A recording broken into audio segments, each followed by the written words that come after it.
Everybody, what's up? It's Asada. Thank you for joining us again here with the Griots. Yep, you're here with Gathering of the Griots. And today's show is going to be powerful. Not only am I dealing with my book, but this whole issue around beating Black kids is timeless. It's just ancient in a way. I don't know how much prior to slavery, but we're going to get into all of that today. And you're going to see a lot of different versions of Asada. So before we start, let's do our thing and hear our intro from Naima Latif and the Female Solution. See you in a minute.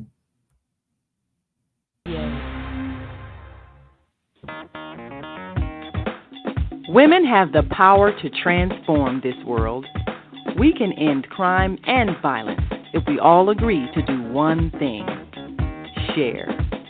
Let's share our wisdom, share our time, share our talents, share our finances, but most of all, let's share our love.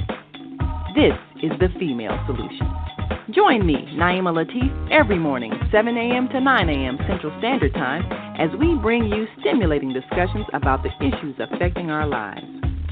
If you're listening online at www.blogtalkradio.com/the-female-solution, press the blue button that says follow and get our daily topics every morning directly to your email and your smartphone.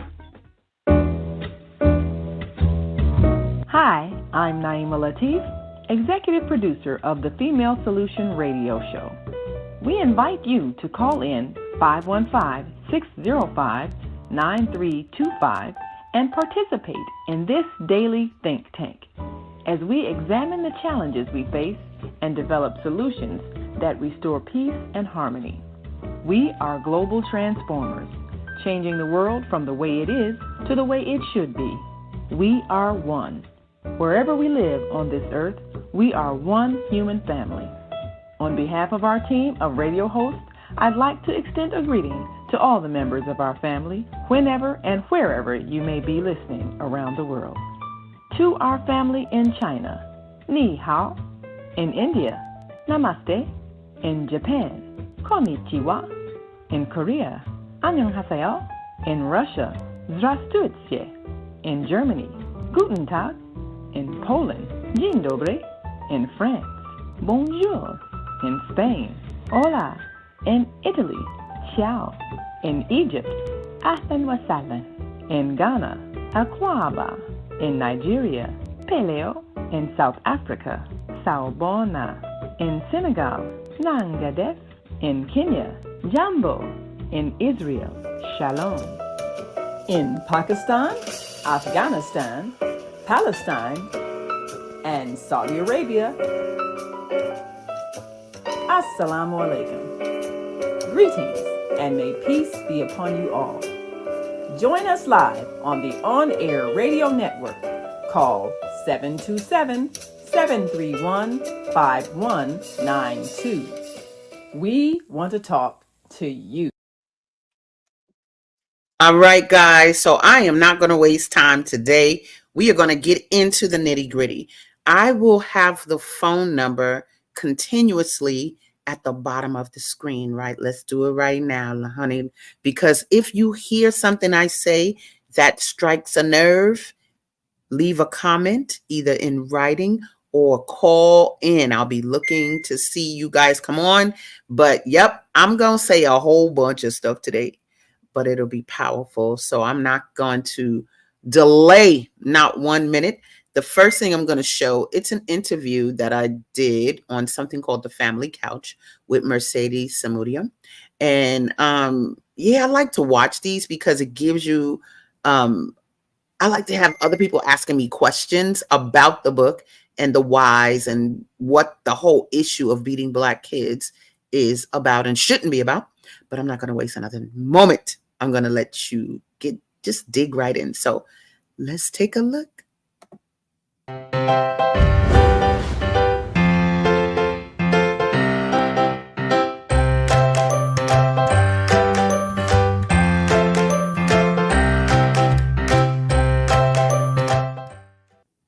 Hey everyone, and welcome to another episode of The Family Couch.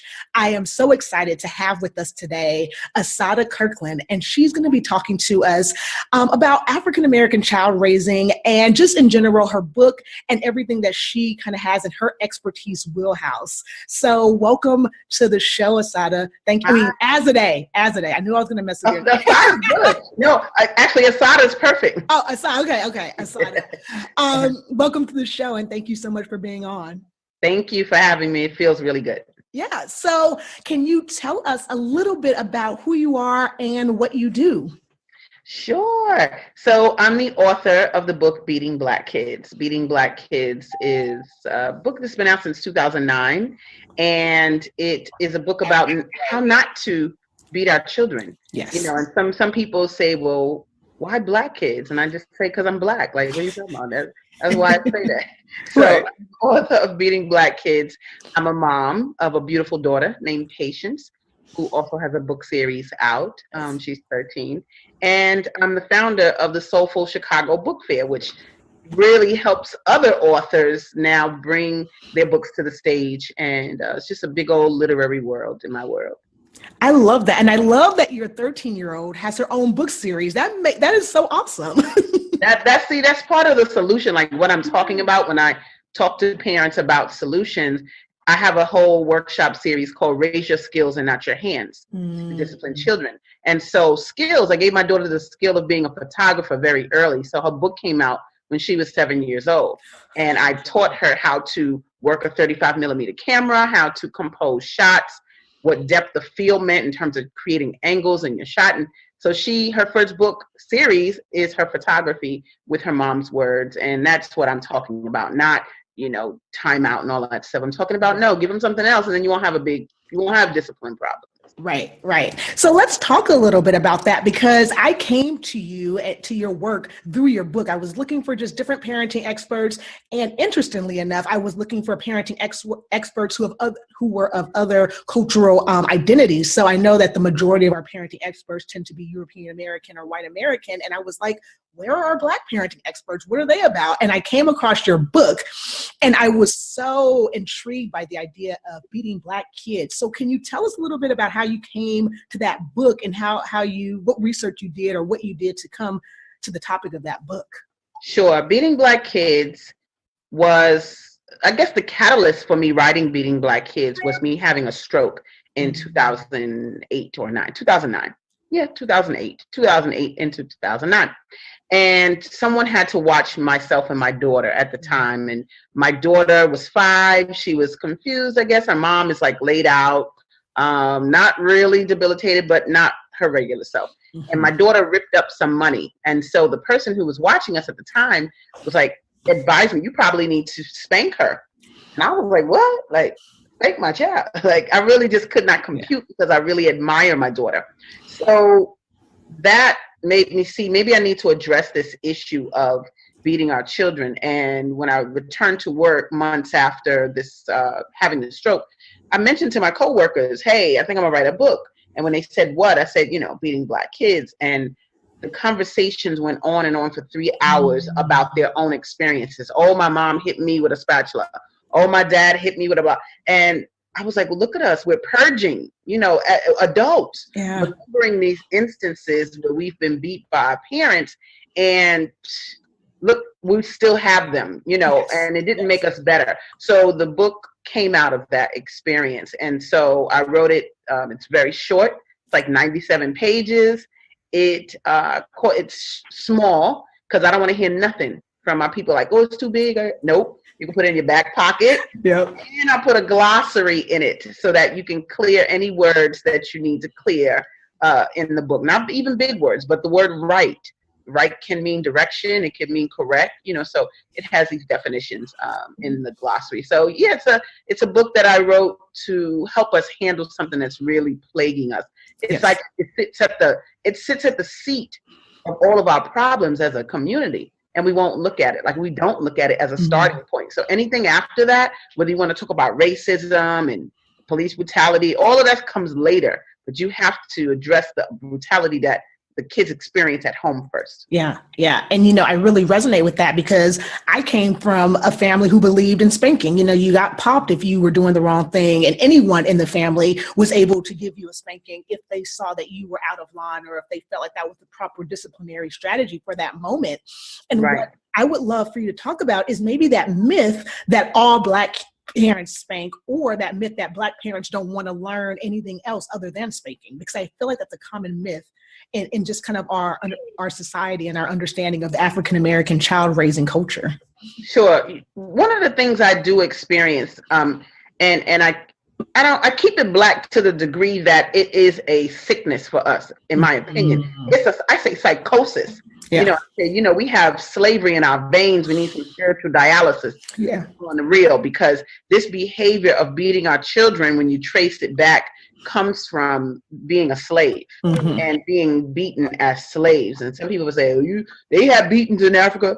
Be quiet. They had colonialism in Africa too. So, it really comes from when you are solving problems, not through a lesson, but through violence.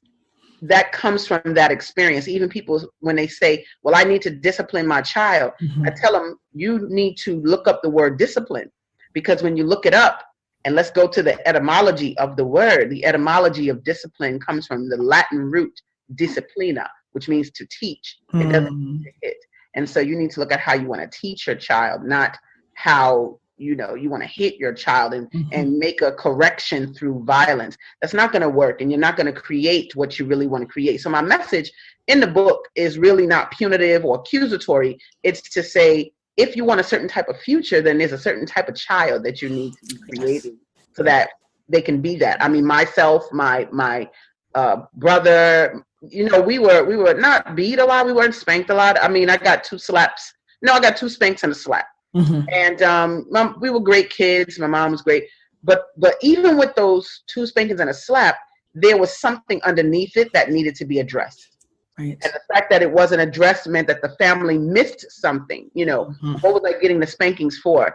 For nasty stuff, fresh stuff. And that fresh stuff, How do I know those things at that young age? That's what the family was missing. And so the molestation and all of that didn't get handled because before we ask the questions, we start throwing blows. And we're going to have to handle that as a people because we have that history as Black people. So I really want us to just handle the fact that, and it is a majority of us that do hit our children. One thing I say about us hitting our children, it doesn't even matter socioeconomically where we are. You could have a law degree or be on welfare and you hit your kids if you're Black. Right. Where in other cultures, you see as they are more affluent, they may not hit their children versus if they are from a trailer park and they do hit their children. But with us, it doesn't matter. And that's how you kind of know it comes from somewhere else, because we're the people you really see that way. Right. And I think you hit on something that's really core for us as a people, is that we have so much historical issues that kind of manifest now in the way that we raise our children, in the way that we communicate and come together in our communities. But if we go back to that parenting piece of it, how do we, or you, so I'll say you since you're the expert, how do we talk about the difference in disciplining our child and hitting them? Because I know that when I think about it, it's not always child abuse, right? Our parents weren't hitting us to abuse us. They were really in their mindset thinking that they were disciplining us. They were teaching us a lesson, and they were making sure that we were going to grow up with the right morals, the right values. How do you help a parent understand that you don't have to use spanking or beating to have that same end goal? Well, one of the things that I do in my workshops is I don't deal with what we're doing as parents. I deal with what was done to us. And when I take it there, then you get a whole nother ball game coming to the table, because the people start to reflect. I had one grandmother who was adamantly trying to support spanking her children. And when we flipped that script and started looking at her own life, she actually started crying and started saying, it wasn't even my fault. I didn't even do anything. And she was crying. And it was like, see, when you do that, then you don't have to say, don't hit children, because they look at what was done to them and what could have been done instead. Because my workshops usually deal with that. What could have been done instead? many times the people say they could have just asked me, or they could have just talked to me, or Mm-hmm. it's always communication. Or people say, well, I do communicate, but then I hate it if that doesn't work. Well, that means you're not communicating. Yeah. That communication is a two-way flow. In Scientology, we say it starts with intention, right? And then attention, the person looking at you, and then duplication, you being able to duplicate it. Right. So that communication cycle is a two-way flow. And so we have to make sure that when we're communicating with our children, no, not talking at them like Charlie Brown's teacher, that the way they just going to tune you out, but to actually communicate and wait for a response, make sure that they understand and that they can duplicate, and then we'll start to see a difference. So that's one of the things that I advise parents on, to communicate and to listen to what's being said by their children. And you brought up such an amazing point, which is when we give our parents the space to reflect on their childhood experiences, on their experiences in life, it really opens up a different discussion. So can you talk to me a little bit about how you help families do that? Because I know that some ideas like reflection, meditation, yoga, that's sometimes seen as more of a European, Americanized influence. And sometimes I know our culture can shun it and be like, I don't have time for reflection, Right. So how do you walk your parents through that level of reflection? So it's not, like you said, about telling them how to parent, but it's about helping them get in tune with their own child and their own parenting understanding. I really tell parents to think about the tone they want in their house. What do you want your home environment to be like? In my home environment, fear is not something that I'm going to create. Well, who in the world likes fear, to feel that? You don't like what it feels like when you fear something. So why would you create an emotion in your child where they fear you, like even bring that in your home? So that's number one. Number two, I say something as simple as, if a child is, let's say they're small, because the techniques can be different if they're small or teenager or whatever. So if they're small and people want to do this whole timeout thing, I'm not really into timeout, because I'm like, if you put me in a corner, I'm going to be thinking about how to get you, how to connive against you, whatever.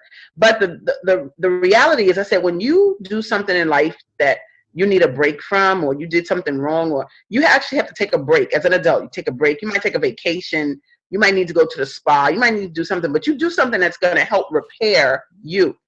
And so I say, if you want to do like a timeout, make the timeout corner fly. Make it with a little beach chair and a little rug. Ask them if they need some water. Go and relax in there and tell them you'll be back to talk to them. And when they're ready to talk with you, make it a place where they can really unwind and kind of think about it. So I had a parent, because I used to teach at the Baby College in New York. It's a parenting program as part of the Harlem Children's Zone. And one of the parents said she actually tried that technique and made that area something more therapeutic for the child, where she was more, it wasn't a punitive place to go, but a place where she needed to go and kind of relax and reflect. And she said that one time her daughter got in trouble or something, and then her daughter said to her, "Mommy, I need my time. I need time right now." And she went to the corner herself to relax and to unwind. And that's what you got to do. Make your home a reflection of civility and endearment and love. I think that is what is needed. And so when you walk in a place, you don't feel the emotions that create tension and upset. You feel calm and you feel peace. And I think that's important.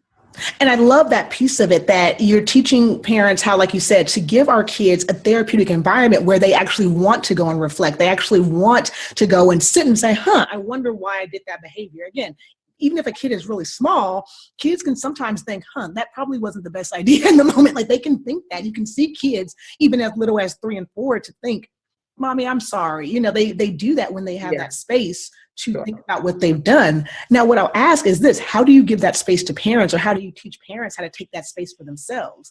Because we know that sometimes when we get to that place where we're popping or we're spanking, it's usually because we as a parent have reached our limit of whatever the kid has done. We've reached that limit and we're like, "Hey, sit down." Right? So how do you help parents learn how to do that same thing? Be reflective, take that space, so that way they aren't reacting to their child's behavior. Again, I think it's one of those things where you think about how you want to be seen as a person. How do I want to be seen as a woman? Yeah. And when I think about how I want to be seen as a woman, the fist wielding or hand slapping, yelling, out of control person is not what I desire to be. Right. Right. So if you desire to be received well, like I was in when I first got here to Chicago, I was in a circle, supposed to be a healing circle where people talked about, healing in stones and all of that. But when it got to the point of talking about corporal punishment, they were like for it. And I'm like, what are you doing? This is a healing circle. You can't talk about healing in one second and then talk about hitting children in another second, because they come from two different places, right? So for the parent, it's really about looking at yourself and catching yourself in that moment of frustration, and thinking about how you want this to turn out. Like, the child needs to see how we handle challenges. How do we handle adversity? And this is where that hitting children comes in. There's a part of the brain called the regulatory part of the brain, right? And it helps you regulate in times of adversity, right? And so if a child experiences what's called toxic stress, and that's the type of stress that comes from yelling and hitting all the time. If a child experiences toxic stress before they're 4 years old, the regulatory part of the brain actually doesn't develop. And so what you're looking at are a bunch of adults with no regulatory equipment. You understand? And so when adversity comes, we don't have what it takes to handle it well. And so when you're developing your child and you're working on yourself, it's really about creating the type of climate that you would like them to embody later on. And like I said, the tone you want in your home. I really get, like, my daughter drives me insane. Like, I tell her X amount of times to clean dishes or do whatever, and she doesn't do it. My thing is, okay, so help me understand what you're going through that you did not do that yet. I need to understand that right now. So she kind of, oh God, yeah. And then she'll go do it. But it's a conversation. It's like if I was talking to you and I needed you to do something as an adult, I'm going to have a conversation with you. I'm not going to yell at you. I'm not going to hit you. And it's the same type of civility. I exercise that with her. And so parents, think about the image you want to have for yourself, how you want to be perceived, and the type of control you want to be seen to have. Because when you start yelling and screaming at kids, you are out of control. And you look it, smell it, and everything else. Yeah. Yeah. And I love that idea that you just shared, which is this idea that I love that piece where it's like, you might think you're in control because you're yelling and you're popping and you're being, authoritative or authoritarian, but your kids are seeing you as this kind of person who's just screaming their head off. They don't see someone who has control of the situation or who understands how to help them regulate, And I think when you said about adults, when I see other adults who are screaming and yelling, I don't think I should go to that person to get some help. I think that person has a hard time. Let me go find someone else. Yes. I was going to say, you generally don't trust people who hit you. Yes. If you look at people who bring pain to you, whether that's emotional pain, physical pain, or anything of the nature, you don't go to that person to confide in them. Right. You don't go to them to look to see how they're going to give you some advice. You don't. You go somewhere else. And so here you are, parents, with your yelling, screaming, hitting selves. You think those children are going to come to you when they really need to trust someone? No. That's when they go to the gangs. That's when they go to other people. Hopefully there's a positive person in their life that can help guide them. But if not, baby, they're going somewhere else, because they're not going to go to you, because you don't equal power to them. You don't equal trust to them. You don't equal peace to them. You don't equal sanity to them. You equal these other things. And so that's what we need to keep in mind, that people don't generally trust people who bring them pain. Right. And, I think that's something that as you're listening, again, I love that you said earlier, this is not a punitive idea, or this is not a judging or shaming piece, but it's something to really reflect on when you're thinking about disciplining or guiding your child is, how do I want to set, and I'll use your words, what kind of person do I want to be, and who do I want to raise my child to be? I think that's such an amazing reflective piece that if you're listening and you're like, well, I like spanking, I think, again, we don't want to take that from you. That's, your own choice. But what I'm hearing you say is it's really about sitting down and reflecting, who do you want to be, parent, and what type of child do you want to raise? Am I getting the gist of that? Definitely. I tell parents a lot of times, like if they're going to be adamant, first of all, if you get in a debate with me, I get in a debate with one of my what? I'm winning. That's how it's going to go. I don't care what you're talking about, because I'm talking about sanity here. This is not my opinion. This is not, but what I do say is you can continue to do what you do, and I'm going to continue to do what I do, because we're aiming for two different things. And I say, I'm raising someone that I need to run the world. She needs to make decisions and have the power to negotiate. And when someone tells her no, she rebukes that. I rebuke you telling me no. And then she gets what she wants. Now you're raising somebody doing something different. And I usually say, you know, we raise our children to take authority, but we seldom raise them to be authority. And so I'm raising my daughter to be an authority over her life and her decisions, and giving her opportunities. Like she's going to Japan in June, and DC with her school in May, and you know, just giving her opportunities. And look, that's my job. That's my job, to create pleasurable moments for her. I don't think we do that. We try to create so much. It's almost like we want our children to struggle the way we struggled, because that's how we were done. You know, many of us, I wasn't, but many of us, that's what we get told. You know, life ain't hard. Life ain't been no crystal stair. Okay, great. But you do not have to raise children with that type of fear and expectation or lack thereof. We really can give them what they need to build, whatever it is they need to build, and make it so that when they think of us as parents, they should think happy thoughts. They should think powerful thoughts. And that, to me, is to leave those type of memories in them. And I think you touch on something that's really important, that sometimes because of our own pain and our own childhood, we don't see the world any way other than struggle and strife and pain. And we kind of indirectly are trying to teach our children how to get through it by kind of forcing them to have that struggle with us. You know, that's kind of what I see, is that I lived through it and I made it through. Through that struggle. So I want you to also understand how to make it through that struggle. Again, I don't think our parents who are doing this are trying to hurt their child all the time. I think, yes, there's a subset of parents who unfortunately do it abusively and they are hurting their kids. But I think the majority of parents who are spanking are like, look, life is going to be hard. You better learn now, you know, that it's going to be tough. So how do you help parents kind of shift that perspective if that's why they're spanking, if that's why they're using that disciplinary strategy? So if a parent is saying, life is going to be hard, it's going to be tough, that's why it's tough, because you're saying that. You want it to be that, or you're embodying, you are evoking toughness in a rough life. I don't even use the word struggle when it comes to me talking to my daughter. I'm not into that. Even if I'm going through some challenges, I never call them struggles, and she's always witnessing me pushing through something. Only thing is that she doesn't get a sense of the pushing through. To her, it's just all easy peasy, and that's the way I need her to see it, because then that's the way she's going to be it. You know, that message that life is hard is false. You know, some people do not teach their kids that life is hard. They teach them that life is fabulous and abundant, and therefore their children grow up with that mentality.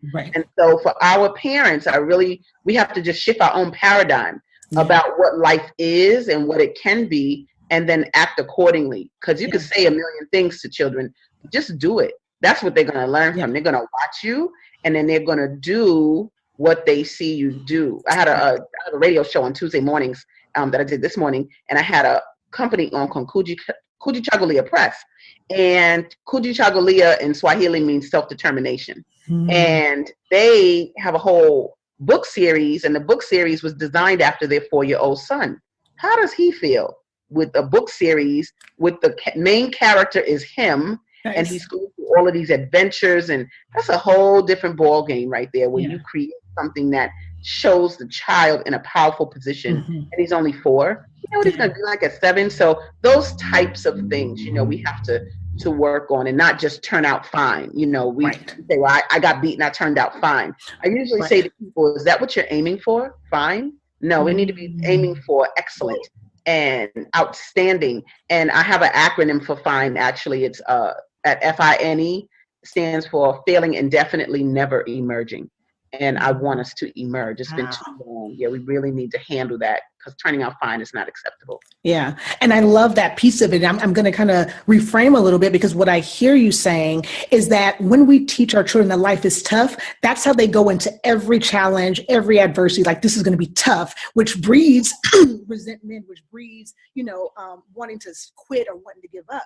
But what you're saying is, when we teach our children that, yes, there are going to be challenges. Yes, there are going to be things that we have to work through, but you got to just do it. You got to just get up and say, I'm going to go. I'm going to be determined. If you show your child that, it doesn't mean they're never going to have struggles. It just means that they'll have that perspective that they can get through it.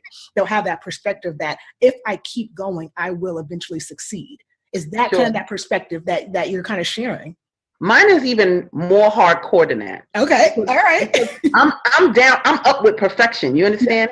I don't have a problem with saying that she could be perfect. I don't have a problem with that, because if the concept didn't exist, the word wouldn't exist. Right. You understand? So my thing is, I don't ever teach life is going to be hard and have challenges ever. Yeah. Like, my goal and my message to my daughter is, find the easiest way to get that done. Right. It is easy. We need this to be effortless. Yeah. And the way you make it effortless is to be wise, and to make great decisions, and to be what we call in Scientology, be present time. Be present time. If you're present time, when something falls at a moment's notice, you catch it before it hits the floor. Right. Like, it's very different than being slow and making mistakes. We don't do mistakes in this house. When a mistake is made in this house, I just kind of look at her like, what's going on? What, are you present time? Yeah. And she'll go, oh, the umbrella dropped, Mom. And I'm like, okay, well, what's going on? What's going on in your universe that occurred? Right. So that can seem kind of extreme for people, but like I said, I'm dealing with perfection and excellence. Right. I don't look at the other things. I don't look at struggle. I'm not interested in that. I'm only interested in her having a identification with what will do the best job at all times. Right. And so that's a hard line, because people like to make excuses for failure. They see failure and then they try to make excuses. I don't see failure. I only see comeuppance. I only see winning. Like my daughter said when she was young, Mommy, it doesn't matter who wins. It just matters if you have fun. And I said, baby, that's what losers say, baby. I said win. So that's hard line. Some people got a problem with that. They're like, Dad, why she say that? But nah, boo, winners win. You just win all the time. Just always aim to win. It doesn't have to be antagonistic, and it doesn't have to be competitive. Right. It's just your determination to be excellent. And that's what makes you win. Right. And again, just because, again, I totally love that perspective of being really positive and seeing the positive piece of it, and seeing that, you can decide that there are going to be challenges and hardships and obstacles, but you could also use that same energy to say, hey, there are no challenges. I can get through this. I can do this. So again, I really respect that idea. I think, yes, it is a hard thing to hear. I think because most of us African Americans, other cultures hear that life is hard and you've got to get through your challenges. We hear that all the time. So I think your perspective feels very outside of the box, right? It feels very like on the other end of what we're used to. But this is one of the reasons why I have this show, because I believe in really bringing out all the perspectives in this parenting journey. I don't think there's any one right way to raise a healthy kid. I think there are so many different avenues and perspectives. So if you're listening and you're like, whoa, what I want you to probably take from this, and what I would love for you to really embody, is this idea of what can I take from what is being said here, and how can I incorporate that into my unique parenting? It doesn't mean you have to believe 100% what you're sharing, but I think it means, hey, she said something. If you get one thing from this, I'm happy, and I'm sure you are too. If you get that idea that I don't have to teach my kid to struggle, but I can teach my kid to really win, hey, I love that. So I just really want to share that, because like I said, I think there are so many different perspectives in the world, and I love being able to give a spotlight to the various perspectives, as opposed to just saying there's only one way of parenting and this is the only way I'm going to highlight. No, there's so many amazing perspectives. So thank you for being bold and brave in your understanding of your parenting and what you teach. Thank you for that. Sure. Thank you. It's my pleasure, because it's a new thing. It's a new paradigm. Yeah. I'm a single mom from Harlem, New York. This is not this is not a silver spoon type of story. This ain't no silver spoon. But the point is my viewpoint and how I'm choosing to live that life. And I'm choosing to live that life, crushing barriers. Yes. I see barriers, I crush them. Yes. And then I create what I want. I always tell my daughter, create what you want, not what you don't want. Look at what you want, not what you don't want. And people, a lot of times we're raised to look at what we don't want, and that's why we experience it. But if you look at what you want, then you'll see that and you'll create that. That's the reality. I love it. And, I know that we can totally talk about this all day, but I really want to give you some space to let others know how they can contact you, get your book, get more of your resources. So please share that with us. Sure, you all. Beating Black Kids is the name of the book. And so, of course, you can go to beatingblackkids.com. That's 2 Ks at the end, y'all, with the black and the kids. Don't get it twisted. So beatingblackkids.com, you'll see videos. You'll see all kinds of great things, stories. I actually stop people on the street when I see something going on, and I intervene and I give them my book for free. And, we get into that. We call them train episodes. So you'll see that. So yeah, beatingblackkids.com. That's where you'll find the book. And then we have a whole nother literary world, soulfulchicagobookfair.com. Not soul food, soulful. soulfulchicagobookfair.com. You'll find our literary world there too. You'll see me, you'll see my daughter's book, and you just see the life that we want to create. But you all definitely reach out if you want to email me. Not soulful. I'll put that on the side. But beatingblackkids@gmail. You could do that. beatingblackkids@gmail for the topic of us parenting. And yeah, let's do this. We have a YouTube channel and Facebook, and just look up Beating Black Kids. You'll find us, and you'll get that book autographed too. I'll sign it. I always put a little message in there because we need every piece of encouragement we can when we're doing this parenting thing. I love it. And for those of you watching, the links that were just described will be in the show notes. So if you didn't get a chance to write them down, don't worry, they'll be right there in the show notes that accompany this episode. So I want to thank you so much for being on today, and thank you so much for sharing your experience and your expertise with us. Thank you. I appreciate it. It's always great. Thanks. Great platform. Thanks.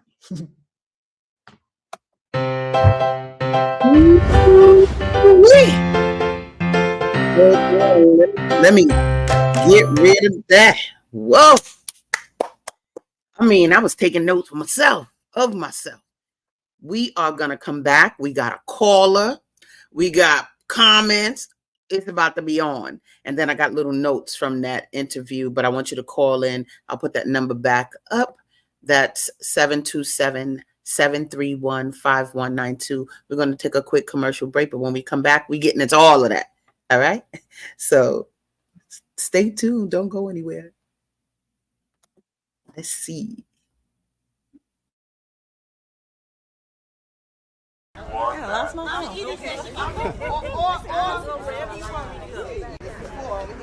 No, you stay there. I need you to move 61st and Champlain.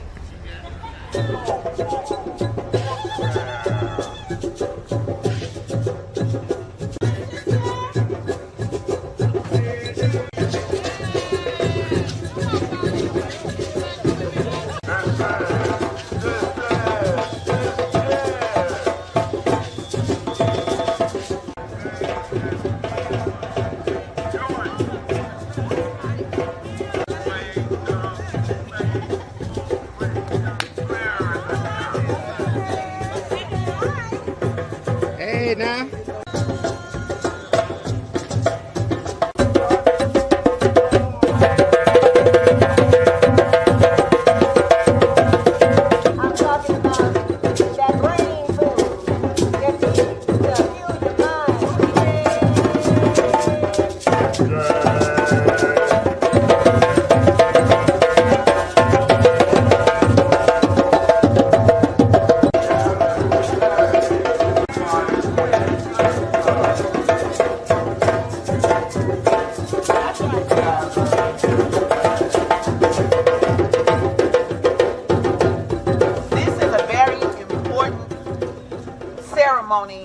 For this event, because in the tradition of our people, you ask the elders for their permission to speak. We're not talking about the energy with somebody telling you what to do. We're talking about a reverence for elders. And so before we open up this event, this is how we ask for permission to begin the event, to make sure it's in order and there's approval that we're doing the right thing. And so I ask our elders, do we have permission to begin this event? You have our permission. Ashe. Ashe.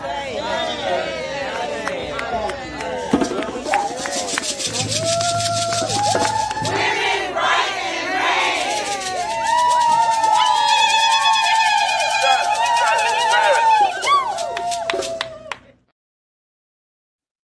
I got spanked and I turned out fine. Spare the rod, spoil the child. Kids today need to be beat. What else am I supposed to do? He's so bad. Ooh, she gets on my last nerve. Better hush up before I give you something to cry about.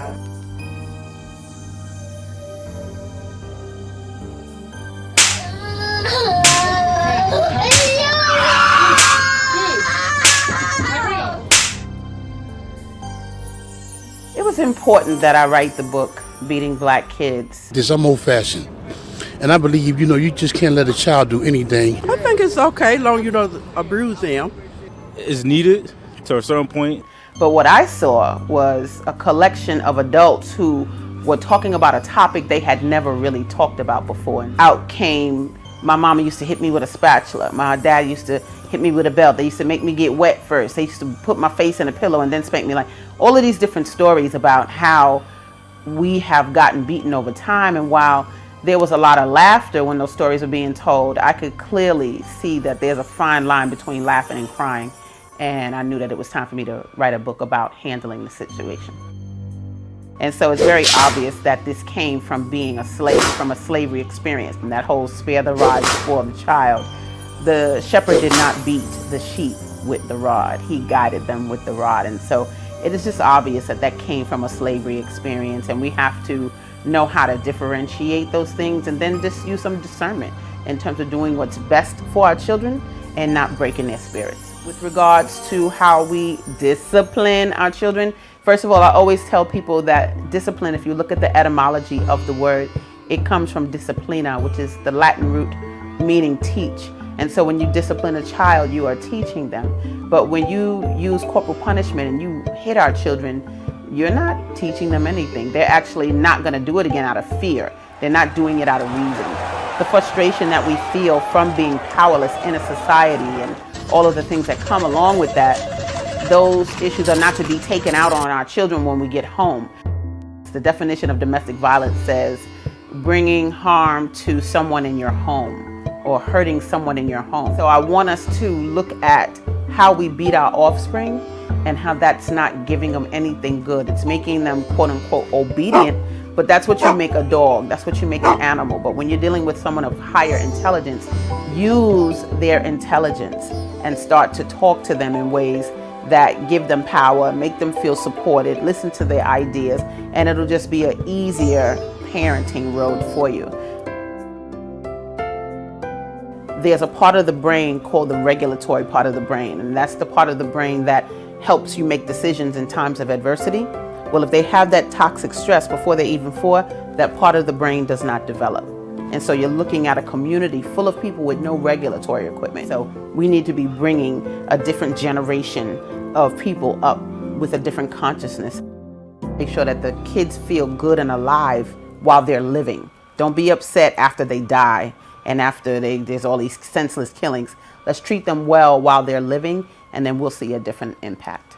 The adults want to be upset, but you taught the children the violence when they were young, and it's the tools they have. I feel like, hitting children is such a skillless. We need to foster behavior that builds them up, and that just changes the way, like, we talk to each other. Talk to your discipline, because discipline, we're using it a lot to describe hitting children, and this is not directly to you, LaShawn, but it's to just all of us, because I've heard it and it's personally, and discipline.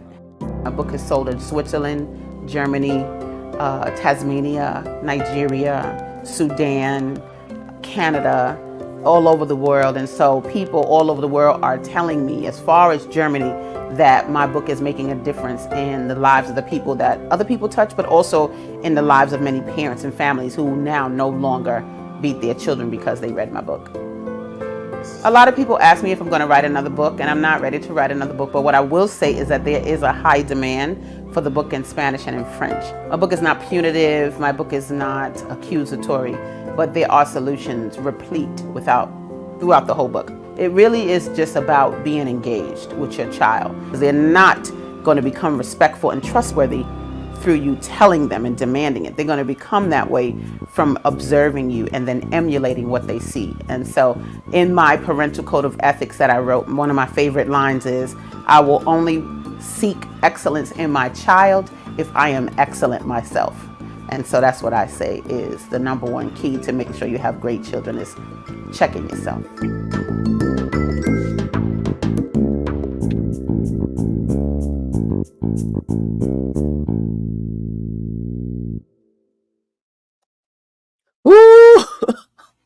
love that book. I just love it. I love that God put it in my soul to make it.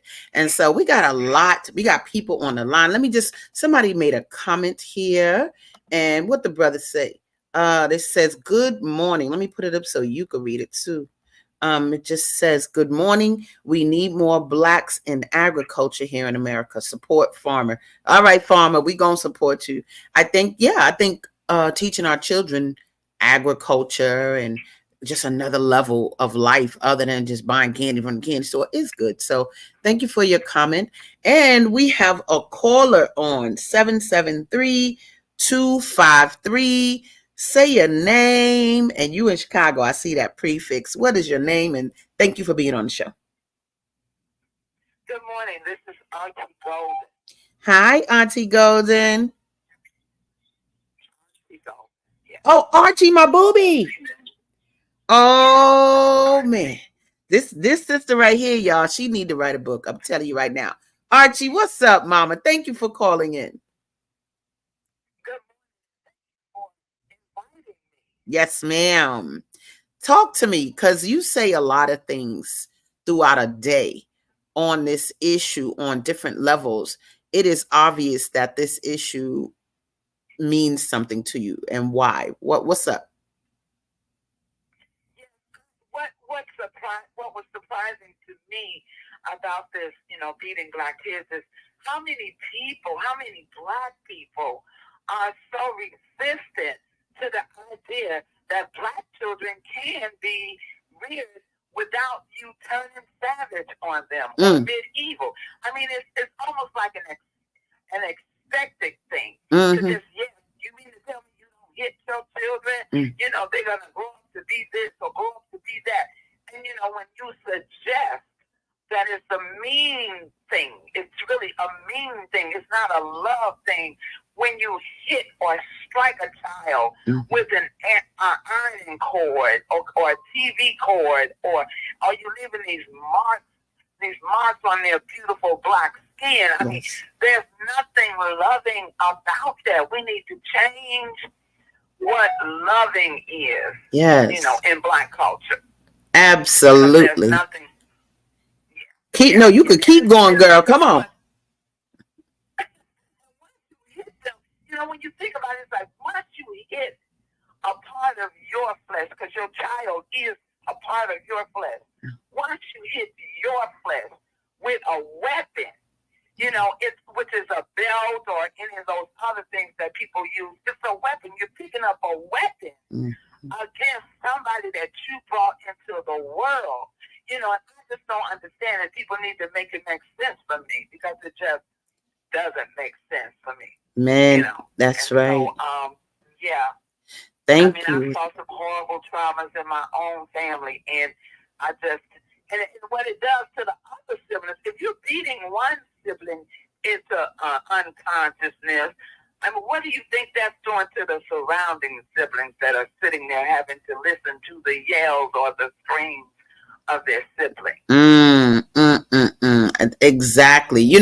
Me and you, we need to go on the road, baby. I already told you, this sister, you need to do a book, because, it's something about, and it's something therapeutic about when you have this as part of your experience. The book is almost like a way of getting it out your system, right? And not only getting it out your system, but then people get to learn from you. They get to question because of what you're saying. And so I really appreciate you calling in and expressing that, because it is important. And like you said, hitting your own flesh, it's almost like a self-inflicted pain that people are creating in hitting their children, whether they realize it or not. Because like I said in that video, it's really about what was done to us that kind of precedes what we end up doing to our children. Sometimes it makes people not hit them, and sometimes it makes them do the same. But I do want to thank you for coming on today and just giving the passion. You have a passion about this topic that can help teach a lot of people a different way to think and a different way to be. So thank you for calling in, my love. Thank you too. Okay, and our next time I'm gonna have you on as a guest. We could roll for the whole show. Cool. Okay. Thank you. All right, we got another caller in. It looks like a 773-386. I think your name is Barbara. You're on the air. Come on through. You're in Chicago. I see that from your prefix. Hi. Well, thank you so much for having me on. I've been very intrigued listening to your program this morning. I actually lived 23 years in a religious community where corporal punishment was practiced on the children and the adults. It was loosely taken from the scripture from Proverbs 26:3, which says, "A whip for the horse, a bridle for the donkey, and a rod for the backs of fools." And this was in the early days where they started doing this. You had people that came from all walks of life, and they desired to serve the Lord intensely. And they were willing. We called them spankings or getting the rod. And it was like a little dowel rod that was used to administer punishment. Now, my understanding was that if you felt you had been disobedient to God in some way, you had to ask for it. So people were known to ask to get a spanking. But kids would be given spankings for anything like getting your homework assignments wrong, answering the wrong question. When I was working as one of the teachers, I was told to give a spanking to a child who might be daydreaming instead of doing their work. And see, I was always a bad person to be asked to spank someone else's kid because I felt like I just felt uncomfortable with that. I did not conform to that. Yes. But I actually wrote a book about my experiences in this community, which was here in Chicago, called The Jesus People USA. Now, they have abandoned the spanking thing. They really downplayed that when there was a lot of an expose that was done on some of their practices. Right. I think one of the kids called it extremist Christian upbringing. Okay. But in the code world, they're known as tacos, holistic, aberrational Christian organization. Whoa. And it can be in any church or any Christian organization where the control is extreme, and you have people that they're wanting to please God, but their wanting to please God is being misdirected, and you are being ordered around by someone in authority who believes that they are the only ones that can hear from the voice of God. So in my book that I wrote, which has just been released on Amazon, it's called Was That Jesus? 23 Years in a Jesus Commune, a memoir. Wow. Because I was there for 20 years. And, joined in my early 20s. I was a young woman. I gave up a career in broadcasting because I felt I was being called to serve God in this manner. I was impressed by their level of commitment. And you have to realize most of the people that were in this organization at the time were all in their teens and 20s. Okay. So we didn't really, everything was an experiment, kind of. We did have some older people that should have known better. Okay. And there was accountability groups that they slowly pulled away from to monitor their own people without someone else telling them what to do. There were several red flags that I did not see because I was just in love with the communal lifestyle. Right, right. There was no drugs, no sex, and everybody was trying to live a pure lifestyle. But underneath that was that level of control that really was not good. That was, I don't know, I feel like when I left the community, because I met my husband there, we raised our 3 kids there. Okay. And honestly, I apologize to my own children as adults that there were too many times in which I felt like my spanking them was overbearing. Okay. There was, I felt like there were times, especially as a young parent, that I did not really understand that there were other methods of discipline. Right. Because the whole reason that a person is wanting to raise their child is to train them. But sometimes as a parent, you're like, oh no, you better not ever do that again. And so you like wail on this child, hoping that they're going to do this sin again, this mistake again, this lie again, this stealing. But you can't beat into your child a method of good behavior. I mean, maybe it is behavior modification, but that's not what you want. You want your child to be softened. I remember there was a book I read called Shepherding a Child's Heart. And it's all about training your child, not trying to move them just so that they are obeying you. Right. Because rules without relationship will breed rebellion. So they have these rules, and maybe they obey the rules, but their hearts are not changed. Right. And that's what you want. You want the child to conform because they are being changed from the inside out by God moving in their hearts, not because you have made them follow certain rules, right, but there's no relationship. And you're breeding ground for the kind of rebellion that you see happen. Absolutely. So, absolutely. in my book, that's just one of the things I cover. Of course, there were all kinds of, there were good things, because who stays someplace for 20 years if it's all bad?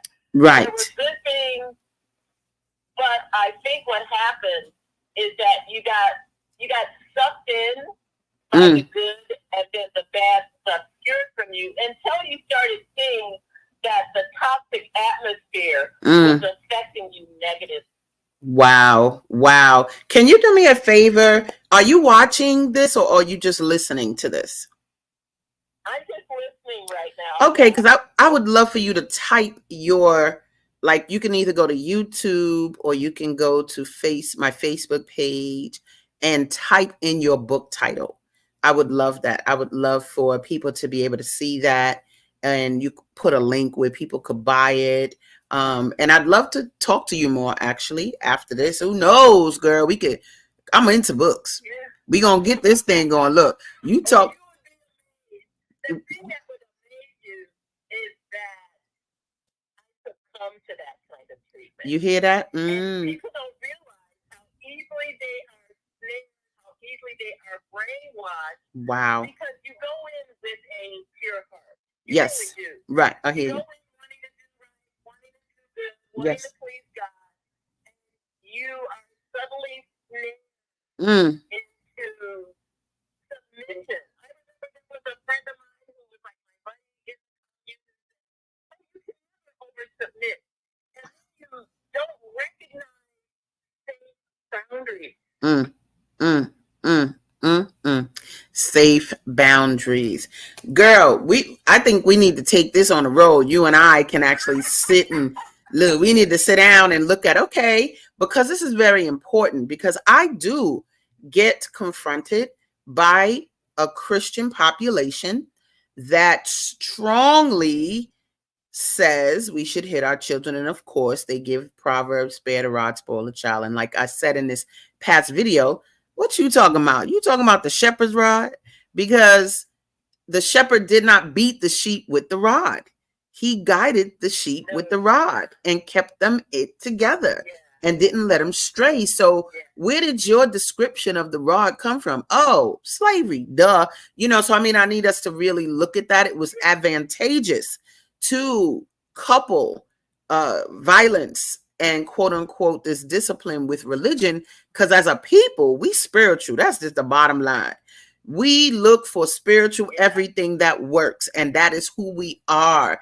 And so when they infuse some of the insanity in it, we got caught up, but now we need to clean it up, and that's what this is about. So say your name again.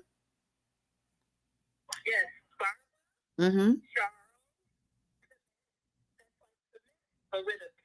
Got you. Barbara Charles Pummett. Thank you so much for calling in, sharing your book. Like I said, find us on YouTube, Soulful Chicago Book Fair, or go to me, Asada Kirkland, on Facebook. You'll see the video and just put your book in the comments. I want people to have access to your book. I think it's a amazing topic, and I know people need to hear more of it because we got to balance this out, but we need to hear all sides of the story. So thank you so much for calling, my dear. Wow. Oh, you're so welcome, my dear. Thank you. You got it. Ooh, y'all hear that? Bam, bam. All right, now. So I have more to share with you guys. We really should take a commercial break, but let's just do it. A little quick break, and then we'll come back. I have some more video to share of me saying what I got to say about the thing, but let's just take a quick commercial break, and we'll come back after these messages. See you in a minute. The Female Solution Global Radio TV Show invites you to an invigorating, empowering, interactive conversation with our team of hosts Monday through Friday, 7 a.m. to 9 a.m. Central Time. Start your week with Monday Morning Mindfulness with Zelda Speaks. Tuesdays, Gathering of the Griots with Asada. Wednesdays, Repairing Family Relationships with Naima and co-host Kareem Hamid. Thursdays, Veggie Brunch Live with Angela. Fridays, Health and Well-Being with Beata. Saturdays, tune in 12 noon to 2 p.m. Central Time. First Saturday, Global Talks with Zana. Second Saturday, Walk in Your Divine Authority with Mama Joy. Third Saturday, Move Around with Deborah.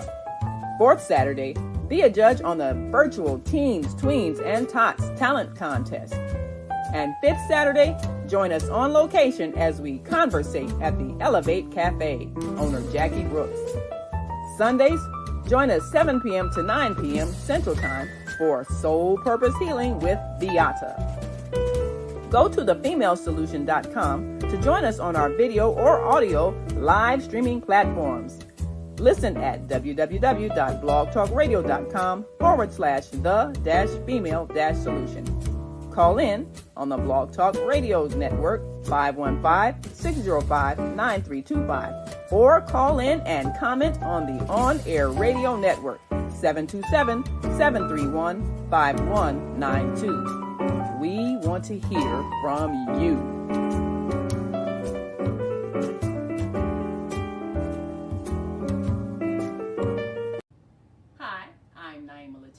And if you're watching this, that means you're one of the 4.6 billion people from around the world who are using an electronic device to talk to people. In these times, people are using the internet to talk to everybody. Friends, neighbors, family members, co-workers. People are on their cell phones and computers all day long. Now, if you're in business, that is great news. That means you can sell your products and services all day long and never have to leave your home. All you need is a media connection, somebody to connect you to an audience. And that's why I'm talking to you today. We produce programs, and our audience members are people who shop. They buy clothes, food, beauty supplies, cleaning supplies, home repair, transportation services, child care services. Whatever you're selling, they need to buy it. We're your media connection. Just follow this link, and tomorrow you can sit back and relax at home while your business is making you money. All right, y'all. So there we have it. The Female Solution, rocking and rolling every day of the week. Tuesdays, Gathering of the Griots, you're here with us. And man, it's a lot. We're hearing a lot today from so many great people about this issue of corporal punishment. Yo, I'm going to tell you right now, as I said before, this is not an opinion for me. This is a straight up issue of sanity. I think something I said in one of those, in that video, that interview, I said, make your home a reflection of sanity. Ooh, that was good. Loving that. But I want to show a little bit more about just some things that I think ways that I feel, because there's a big part of this that has to do with parents and the healing process that needs to take place with parents. We were young too, and that's sort of what set the tone for all of this. But let's take a look at this video that I created one day just talking. I think it's important for us to just see it so we can get a different perspective about what we need to do. Take a look. Hey, what's up, my Beating Black Kids family? It's Asada. And I don't usually talk to y'all on Facebook because I don't know why. I just be busy doing other things. But I do want to say something about Beating Black Kids. I talk a lot of times to mothers on the train and on the bus, and, you know, families dealing with young people in public and all that kind of stuff. We get to talk, but this conversation is really for, you know, when we get in these discussions on Facebook or whatever, and we're talking about, you know, it's not really about chastising parents, right? It's not really about, oh, you're doing wrong, oh, stop hitting, like you're missing it. That's not really the point. That's not the topic of discussion, really. It's really about the healing that needs to take place in the parent. Now, parents, let's deal with ourselves, right? Let's just deal with us growing up. You know, doggone well, when you were growing up, you were not talking about, oh, yeah, oh, that spanking is great. Oh, yeah, I'm learning so much. Yeah, oh, yeah, so deep. No, when you were getting hit, you were upset, confused, angry, sad, depressed, whatever it was. And just think about yourself, yourself, and what could have been done to you as a child to improve the situation. Even if you say, some people say, well, I deserved it. I deserved that beating. No, you did not. Think of whatever it was that you were doing. You were doing it for a reason, though. I don't care if that reason was attention, but it is the adult's job to be able to be wise enough to get to the nitty gritty, like the real issue behind the misbehavior. Misbehavior is always because of something. It's not because somebody just an evil spawn. They the devil. The kid is the devil. It's not that. It's always some issue. And so as a parent, as an adult, it just takes the concern enough to stop yourself. Look, if you're yelling and hitting, think about yourself, your character as a woman. I'm going to use woman for now. But your character as a woman is yelling and hitting, and who wants that? Now, that's not, if you're a little person, you definitely don't want to see that coming from somebody you're supposed to seek guidance from. But I think just even in your own self, when you look at the type of person that you are, you know, a person that does that yelling and hitting, it's not becoming. And so the real deal is the healing that needs to take place. Not on some, oh my God, you need to heal. But no, raise your skills and not your hands to discipline children. Or raise your skills and not your hands to rear children. Because I'm like, why are we always talking about disciplining kids? They're not animals. Stop playing. So it's not so much about if you see somebody in the street yelling at a child or getting ready to hit a child or something like that, it's not about trying to prove to them how wrong they are. It's really about what kind of assistance does the parent need. You know, sometimes they stressed out or whatever. So you just got a person has to sense care in your voice and care in your gaze. When you give them eye contact, they need to be able to feel that you're really just talking to them. You're not trying to make them wrong. Nobody likes to be made wrong. And so the bottom line is really getting in a person's space and just, you know, talking to them. Hey, mama, you need help? Or, you know, how can I help you? And sometimes people don't want to hear all that. They don't want to talk to you. But you got to push through. If you see a situation getting ready to go down, and say, no, for real, I can help you. You only got to hit them. Let me show you something. And you just take some time and find out what they need usually, and it'll quell their yelling and hitting a child, you know, and the healing starts to take place because they get to hear a different viewpoint. So my book, Beating Black Kids, actually helps you get some artillery to do this type of communication with people. And so I think it's important for that matter. I wrote it so to be get on, get out, and people could just read it and, you know, use it. But hey, feel free to write a message at the bottom and let me know how you feel about, not only what I'm saying, but how the book has maybe been helpful to you. But yeah, healing is key. Anytime you want to say something to somebody, think about the help that's needed, not just with the child being hit, but with the parent who is getting ready to do the hitting or yelling. They usually need some assistance too. So take some skill to be able to do all that, baby, but it comes from here or from within. So just had to say that in my pajamas. Yeah, so good. Love you. Peace, y'all. In my pajamas. So what's important is that you know that I'm not just talking malarkey, right? I was going through some old posts, and I saw that I think I got accused by Facebook of trying to use my promotion as a sales tunnel. Boy, shut up. I'm trying to save lives in here. And so I want to share a little bit of that because people have actually used the book to be better parents. So this is a young sister that was a student of mine, Irene St. Furman. What's up, booby? And you could read this on the screen, but for those that are listening, I'll read it for you. It says, I just wanted to tell you that your book, Beating Black Kids, have turned my life around and helping me to become a better parent to my son. The other week, my son was throwing a tantrum. He didn't want to leave his godparents' home. He was crying and pushing my hand away and running away from me and throwing himself on the floor, etc. Meanwhile, I'm tired, hungry, but I remained calm. But something just came over me. I decided to pick my son up and hugged him. He hugged me back and stopped crying, just like that. He just wanted me to console him. I thought to myself, if I would have spanked him for throwing a tantrum, I would have damaged him emotionally, spiritually. And it says, and spiritually, Asada Kirkland, keep advocating your book. It helps and I see results. By the way, after that hug, I asked him to put on his shoes and coat, and he did it without a fuss. Thank you again. That's what I'm talking about, my booby. Just be calm, adults. Look, be calm. It's okay. They're observing more than anything, and how you handle their moments of adversity is going to tell them a story about how you handle adversity in life, how one handles adversity. And if you choose to try to get them in order with violence and yelling, you looking mad skillless.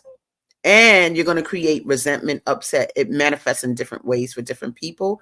But then I want to go to another testimony I found on our Beating Black Kids page. And it says, this is by Marquise Terrell Watson. He says, I appreciate Asada Kirkland. She's the first Black person I've ever come across to write a book about alternative parenting. I appreciate the paradigm in which she approaches the development of children. She embodies such high levels of maturity, intelligence, and love. I truly believe more of our youth would be better if all parents used similar approaches by forcing themselves to think critically and deeply with patience and genuine love. Look at that. Look at that. Look at that.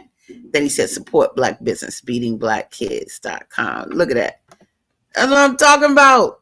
So I'm just saying it makes an impact. Sometimes you don't know the impact this makes. I mean, when I was going back and looking at these posts, I was like, what? Do I know them? Do I know these people? But it makes an impact. This next testimony I'm going to show, it's a sister. I was flown out to a conference in LA. It was a parenting conference. Echo Parenting was the company. And they asked me if I could bring 100 books. And I was like, what? Sure. So not only did they fly me out and, of course, hotel accommodation, blah, blah, blah.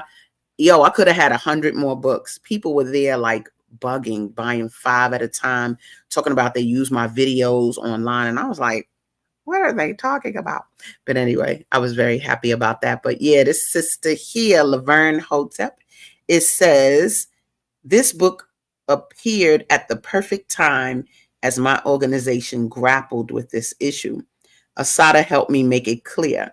Beating Black kids is a no-no. That's right, Mama. Family development specialist in Pennsylvania. Thank you, sis. That's what I'm talking about. She was one of the people who bought like 5 books. I have another picture of us. And she bought like 5 different books. She bought 5 books to give them out in her agency. So I did love her for that. And then this other brother, check it. Henry Milton. He says, I wanted to make sure to send a big thank you to Asada for writing the book Beating Black Kids. It is extremely hard to find resources targeted for African American families, especially in the South. Harsh discipline is a huge problem in Dallas-Fort Worth area. So whenever I talked with families, I refer to Asada's book, which I feel promotes the idea that there are other ways to reach the children. We have to do better. Nothing changes if nothing changes. That's what I'm talking about. Thank you, brother. I appreciate you. Now we got some comments. Let me see what for. Oh gosh, we got some big old good old comments. This says here, oh yeah, my girl, Barbara Charles Piment. Yes, thank you for allowing me to speak on your show. Here's the link to my book on Amazon. It says, was that Jesus? Oh, that's a good title. And so you guys go look that up. Barbara Charles Piment. Was that Jesus? That's Cold Blood. That's a great title. So definitely look that up. Thank you, Barbara, for posting that. I really appreciate you for doing that. I want to show you guys a couple more people who had great things to say or great experiences. Sometimes I'm on a bus, like I told you, and I'm doing my thing when I see parents. So this brother was like really vibing with his child. And you could see she had the book Beating Black Kids in her hands. Yo, so let me just read this. It says his name was Navante Logan. And he said, this is me talking. It says, I could not resist going up to this brother on the bus. He was showing his daughter great love, attention, and smiles. He said, if I gave him my book, he would read it. Because that's what I do. I usually ask, if I gave you my book, would you read it? Then he said, it says, I wanted him to do an even better job than he was already doing raising her. He talked about their love of books, and I talked about a potential book series they could do together and more. He told me he loves talking about his daughter. He spoke of going back to her mom and discussing all the possibilities that we spoke of. I got your back, your front and your side to side, Navante Logan. Winning is all you got's coming to you if I got anything to do with y'all's future. So yeah, he made a very big impact. So proud to see that brother just taking responsibility for his daughter and just showing love. It's not, a black woman will have much more confidence in a black man if she sees a strong one that raised her. If she sees good examples of love coming from her father, it's going to shape her, what she'll allow in her own life in terms of the quality of a man. And so brothers, be a good father. Like what? It ain't even hard. Don't shirk responsibility. You either, mothers. Now, you don't get off. This is definitely not going to become a father bashing thing, because here's my thing, moms. I gave the definition of domestic violence, and it was harm brought to someone in the home. And so what that really meant to me, I was thinking about this the other day when I was just getting ready for work. I was thinking, dang, that means the majority of people who commit domestic violence are not men against wives. It's mothers against child. Mamas kicking their kids' butts. Domestic violence. For real, for real. So let me just go to this last testimony. Might be last, might not be last. Let me see. Oh, yes. Kim Jackson. This was a wonderful call. This is something I wrote here, and it says, there's nothing like mothers who want better for their children. Many people talk about how children don't come with a manual. Well, they may not come with one, yet I'm happy that some folks know I created Beating Black Kids. Even closer to my soul was allowing the connection to grow through an actual phone call with mama and grandma. I was asked for advice on how to handle an almost 2-year-old, and the exchange was very fruitful. What did I say? A lot that's in the book. Yet, when talking about temper tantrums, I got to talk about how we as adults want children to listen to us. The real deal is that temper tantrums usually occur when we aren't listening to them. We have to raise our children's havingness. We have to raise our skills and not our hands and voices. I'm going to talk a little bit about that raising havingness. In Scientology, we talk about havingness. And havingness is when you feel good and you feel comfortable having things. Well, Black people don't really have a good havingness because we were taught that money don't grow on trees and you can't have everything you want. And so we grow up not being comfortable with having things. And Black children really have low havingness. And so we need to fix that. So it says, we have to raise our skills and not our hands and voices when rearing our children. Instead of granting them the feeling of having things, we always want to take away and stop them from having. It can be as small as being able to choose a seat on the bus. Instead of being ordered to do something opposite of what they want, basically. Kim Jackson, thank you for reaching out to me and for knowing that there's a village out here waiting to do a great, joy-filled job at raising our children. Generations after will continue to prosper. That's what I'm talking about now.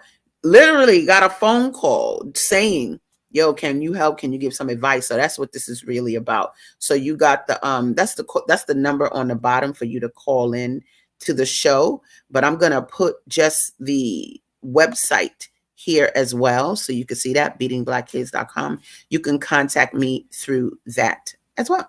Now I'm gonna show this last testimony here, and it says, that's from Tamaya Kaya, and she says, there's a difference. When I tell people I'm practicing positive parenting, most people assume it's permissive. It's simply discipline that isn't damaging and shows consideration to where my child is mentally.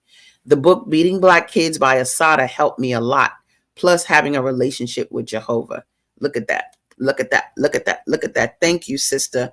Love that. So, you know, who knew? Who knew? Who knew? And we are out here, and making a difference is a thing. And so, yo, we're going to continue to do the work. I'm going to just share, let me see if I have enough time. I'm going to share a video that some of you may have seen, but I was on ABC, and that was a very good interview. And so I'm going to show you that. And afterwards, I'm actually going to give you guys, y'all going to get my parental code of ethics today. Whoa, that's a big one. So let's just take a quick look at this video because it's a strong one. But first up, in just a moment, we'll meet the author of the controversial book, Beating Black Kids. Asada Kirkland says that no parent should ever spank their child. So we asked some New Yorkers how they feel about spankings. I think it's not right because they're not going to get anything out of it. They're still going to do the same thing over. Doesn't make sense hitting them. I think it's okay, long you don't abuse them. I don't think spanking should harm them. I am actually against it because I feel like it's, I think it's the parents admitting that they don't have any other tool in their toolbox. Yes, it goes both ways. Okay. When you could not reason with them, you know, it's like when you, like a baby, and you can say, no, don't do that. You know, and sometimes some children doesn't listen, and you go, and they listen. I disagree. Disagree. I disagree. I think if you want to teach a kid how to be nonviolent, you should start at home by not hitting them. Making on the form of this, I just think it's unnecessary now because our kids are so much more evolved. They're so much smarter. They take things in totally different than, you know, years ago. So I think that it's just totally unnecessary. I feel that it's needed to a certain point. Well, you know, I'm like this. I'm old-fashioned. And I believe, you know, you just can't let a child do anything that they want to do. I also believe what the Word of God says, spare the rod and spoil the child. This is why today's society is what it is, because you let your children get away with it. I don't think it should be severe. Like, they shouldn't overdo it. When we come back, we'll meet the author of Beating Black Kids. She says parents who hit aren't helping their children. Asada Kirkland, the author of Beating Black Kids, has spent the last 15 years working with children, most of that time teaching. But now she's working as a consultant, and she also conducts parenting workshops. She is, of course, also a mom. Thank you so much, Asada, for being here. Thank you so much, This Sandra. is the book, Beating Black Kids. Definitely. That title really gets people talking. Exactly. What inspired you to write it, and why do you feel like it was a subject that needed to be addressed? Definitely. What happened was I had a stroke and was out of commission for like 2 months, and people had to watch my daughter. And they did a good job, but the issue about how you discipline children came up because she was under another person's care. And in that conversation, I found that the belief was that you can still hit the child, even though this person was a progressive person. And I said to myself, okay, I didn't know that still existed in people's minds, and woke up the next day with the idea, you gotta write a book. And went out, when I returned to work, like 2 months after, there was a maintenance man, cook, and an administrator at the table, and I told them what the title of the book would be, and they went on for 3 hours with stories of their own about this experience. And I saw, oh my God, I have to address this, and I wrote the book because we're purging, like we really need to handle the issue. Why do you think spanking is such a controversial topic, especially among black people? I mean, honestly, I was spanked. Most of my friends will tell you they were spanked, and some of them will say they were beaten. I may have been beaten. Sure. Why do you think that it's something that persists and that people have such a wide-ranging opinion about it? You know, for us as a people, and people ask a lot of times, well, why does the book say beating black kids? Everyone gets beat. But in our culture, we act like it's a cultural norm, like this is what you're supposed to do. I don't think there's a black comedian out that doesn't laugh about the issue of how we've been beat. But it clearly comes from being slaves in America. And for people to say, oh, I'm not an African American, okay, colonialism. It all stems from being beat and disciplined with violence, and then we internalize it. You hear people back in the day say, well, I had to beat him so master wouldn't get him. And today's correlation is, well, I have to beat him or the police will get him. And it's the same thing. So it's a derivative of that experience. And your claim in this book, you say point blank that that is not a tradition that should be passed down. There are better ways to deal with children. Oh, definitely. I mean, we can look at how we interact with each other as adults. And when we have differences, we don't just start up and fight each other. No, we communicate and we look at each other's viewpoints, and we can do the same thing with children, but the first step is to value what a child has to say. And that's where you get that children should be seen and not heard mentality, and it creates this chasm between adults and children where you really don't get what they're experiencing, how they're feeling, and when you strike, that's the memory you're leaving in our children. So we just have to deal with that because our children have the memories of violence from the people that love them, and they're not equipped to handle things in the world well. And you have children of your own. I sure do. Yeah, a child. I have a child. Her name is Patience. Have you ever spanked Patience? Absolutely never. Patience can honestly look at the objects on the front of my book and say, what are those? Like, she has never been hit because I feel like I'm her biggest fan, literally. And she's not babied, but I admire her so much. I would never have her have the memory of me hitting her because I need her to trust me as a parent. So you don't trust people that hit you, believe me. So my thing is to just foster growth in her and help her see guidelines and do well in the world and give her good things that make her feel good. In fact, one of the things in the book is you assert that spanking does foster, that violence does foster other issues in the child, among them loss of trust. Sure, definitely. Well, when you hit a child, you are teaching a lesson. And when they go out in the world and try to get things that they want and let's say are denied those things, they use what was used at home. They use the violence. Because instead of the violence, we could have been using negotiation skills. How do you teach a kid how to negotiate? Well, what do you say to a parent that says, I am not negotiating with a 5-year-old? Right, and I tell them, well, you better be ready for the result of that.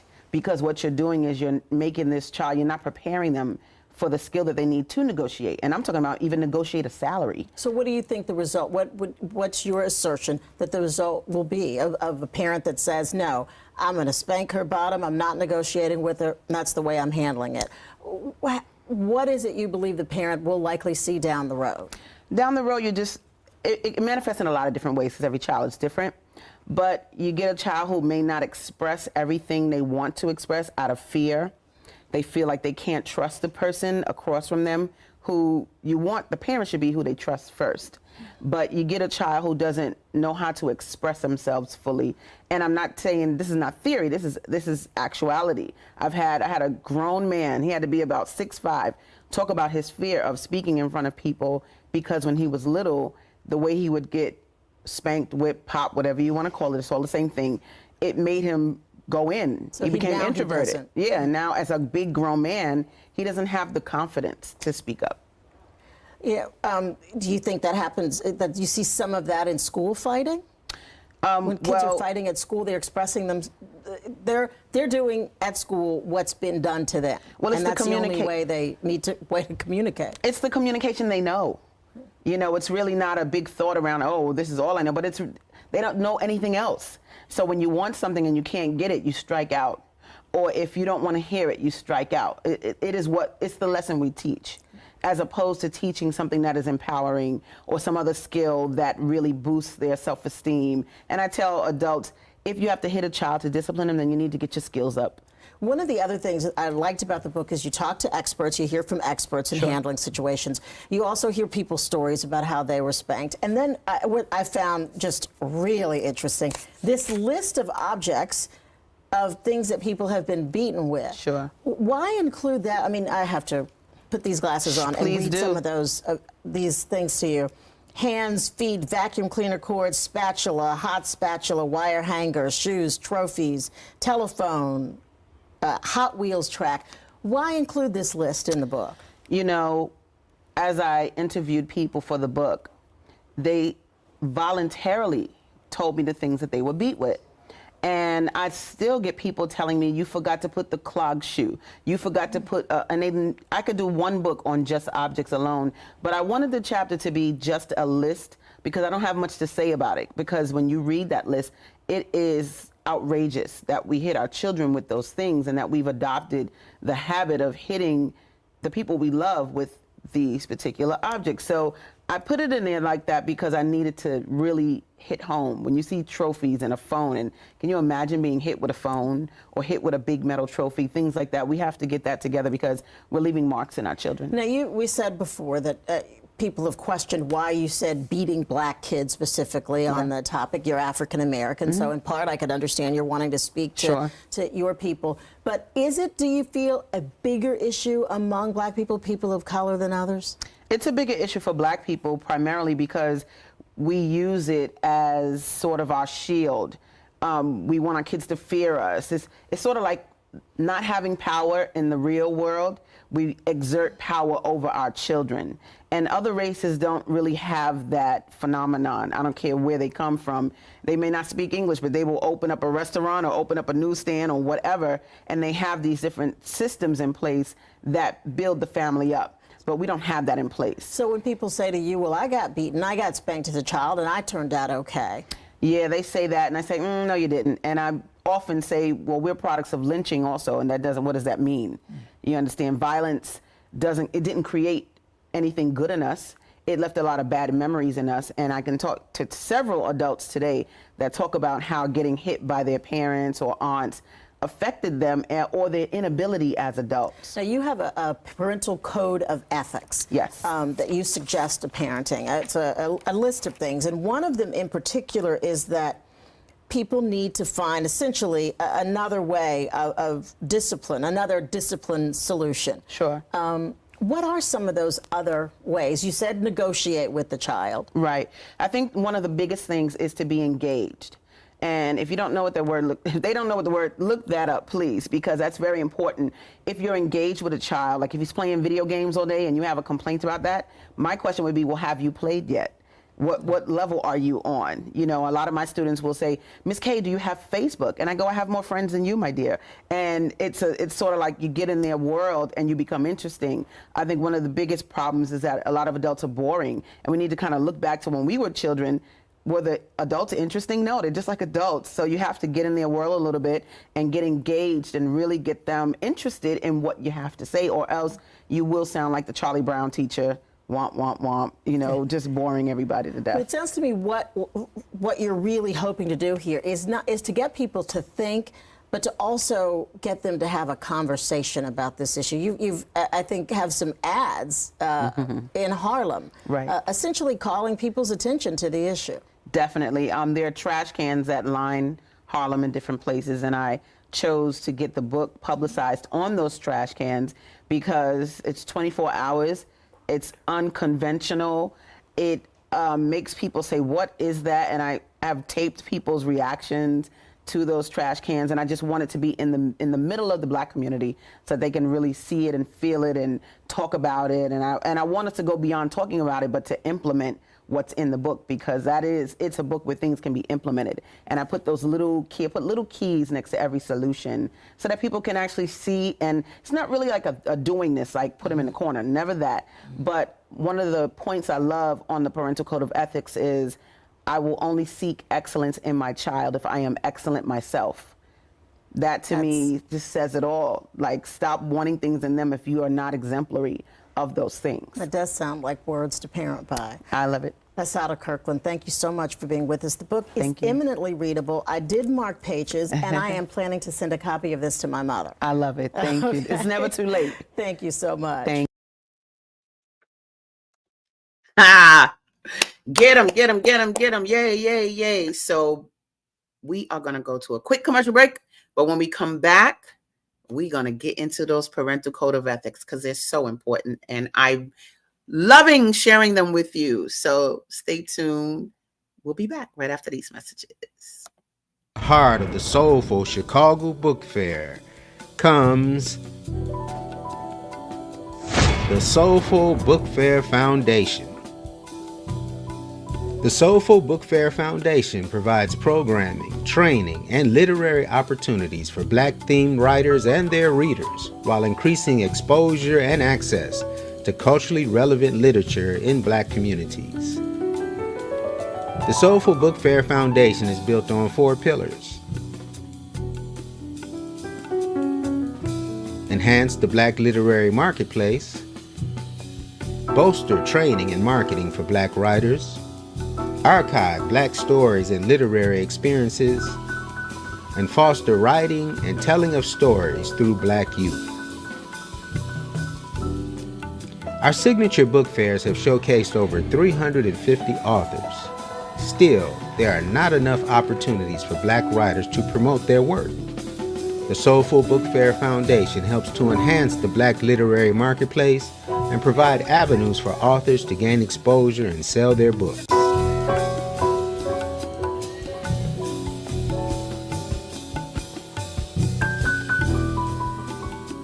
Everyone has a story to tell. For those people courageous enough to become authors, we help guide them through the process of building a business around their books. From effectively presenting at events, to maximizing social media, learning what Snapchat is, learning what Instagram is, how to use it, how to market to it. So I think that is what made me, I didn't sell out. I think I brought about 80 books, and I sold like 68. So I think that was really, really good. we offer training and marketing to help Black authors so they can confidently develop fruitful literary careers.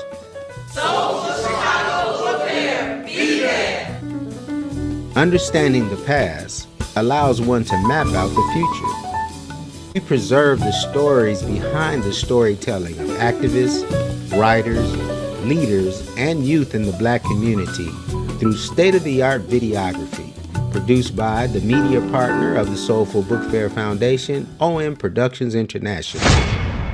We transform history into our story. I purchased my first property at 19 years old, and I have done more than 20 deals since then. I can teach you too. Come visit me at the Soulful Chicago Book Fair, July. Myth. Children today do not read and write as much as we did in the past. Children today actually read and write more than we used to, because they post and text as their primary form of communication. The Soulful Book Fair Foundation creates opportunities for young people to share their stories through special workshops. In our African tradition, when you have special programs like this, you usually are always beginning with a libation before our Savior Denmark BC. He was recruiting enslaved Africans for 5 years in Charleston, South Carolina, to take over that city. Hey, black child, be what you can be, learn what you must learn, do what you can do, and tomorrow your nation will be where you want it to be.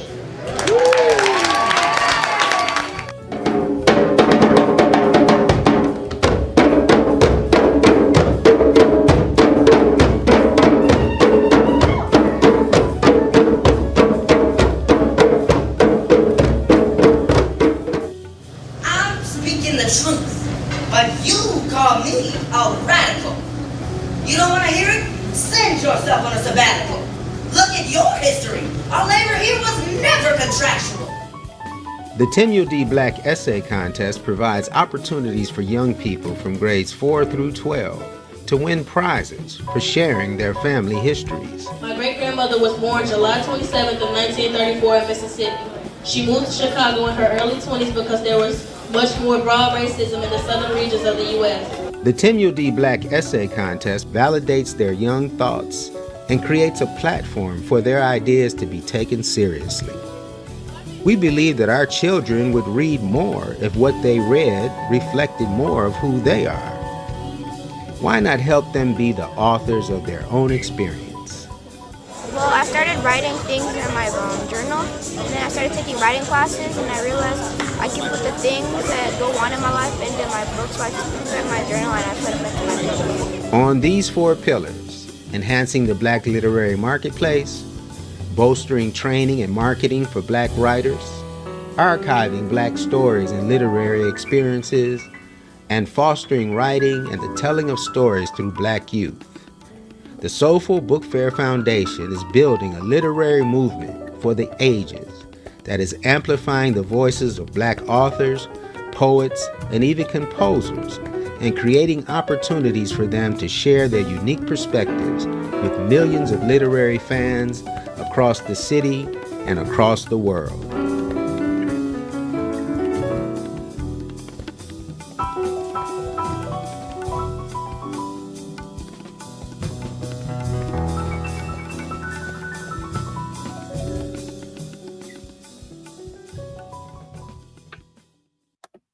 There's our work. We love the work, giving our people the power to create their own stories according to ourselves. And I just love it. So anyway, I never get to share this often, but I put it together today to give to you. And you can actually see it on our website, beatingblackkids.com. I'll put that at the bottom as well. But I'm going to read to you the Parental Code of Ethics. And the reason I made it is because when I would be talking about the issue of beating our children, I've already told you, you're not going to win with me. Like, you're not going to, it's not a competition, but you're not going to promote beating children and win the conversation so that the conversation goes your way. That's not going to happen because I'm talking about sanity. But one of the things that folks used to ask me a lot was, well, what should I do differently? And so that's what made me write the Parental Code of Ethics. And so I'm going to share them with you. So point number 1, I will listen to my child and hear what's being said. I will listen to my child and hear what's being said. 2, I will use my wisdom to read my child's behavior and make decisions based on what I really see. Next, I will focus on creating true happy moments in my child's life. One time I was on social media and I put up what your mama used to say to get you upset or whatever. And oh, it's just hundreds of posts. Then I put up, what are some of the things you do to make your child happy? And it was like crickets. So we want to focus on creating true happy moments in our child's lives. Next, I will foster growth and development of the gifts my child displays naturally. Next, let me take this off so I can see the bottom. Oh, yeah, I want to be able to read the full part. It says, when I get frustrated with my child's behavior, I will create better solutions for disciplining than hitting. Okay. And remember, guys, discipline comes from the Latin root disciplina, which means to teach. Like Jesus's disciples, they were disciples because he was teaching them, right? So that's what disciplining is when we are doing such with our children. Next, I will influence my child with pleasing memories of our relationship, filled with conversations held together and shared discoveries. I'm going to read that one more time. I will influence my child with pleasing memories of our relationship, filled with conversations held together and shared discoveries. What made me write this is because I used to do things like show my daughter the moon. And I used to go, look at the moon, and that's a full moon, that's a crescent moon. And just the discovery of celestial bodies, that was something that we shared. Even just now on this show, while the video was saying I have a child and I'm her biggest fan, she was in front of me going to work. She's 20 now. And I was just blowing her kisses as she was listening. And then she was posing in the mirror like, ooh, ooh, blah, blah, blah. But anyway, I'll show you how she was posing in a minute. Next step of the parental code of ethics. I will work to have good, safe control over my child's surroundings and not control over his or her mind and decisions. I'm going to say that again. I will work to have good, safe control over my child's surroundings and not control over his or her mind and decisions. It's not our job to run them around, y'all, and give them orders all the time. Just let them live, golly, right? And then just make sure that they're in a safe environment. Next step, it says, I will contemplate the future impact my present time parenting will have on my child's development.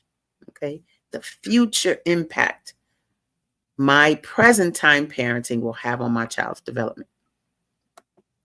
Next, my child will learn respect firsthand from the respect I give to him or her. That's a big one because we always want them to respect us, but do we show them respect, right? And here's my favorite. I will only seek excellence in my child if I am excellent myself. Okay. And lastly, it says, I will honor this parental code of ethics and use it as a guide for being the best parent I can be. All right. So that became my what do you call it? My ruler. Look, I want to talk. Let me get this off the screen. Okay, there we go. That became my ruler to help parents understand some ways that they can behave that would create a different tone in the household. It's a two-way exchange with young people. They came through you. They not of you, like, oh, you got to make them your way. They chose you as a parent. I got a chapter in my book called You Got Chosen. And it talks about the fact that I believe that our children choose us. This is that simple. And not only do they choose us, but if they chose us, then what they choose you for? What are they getting out of the deal? It can't be just a roof over their head, clothing, and whatever you're talking about. It needs to be some type of skill or attribute. In my book, and I don't know if you guys can see this. Let me try to see those keys. You see keys? Little physical keys that I wrote. Look, when you do this, you got to do the opposite. Look, there we go.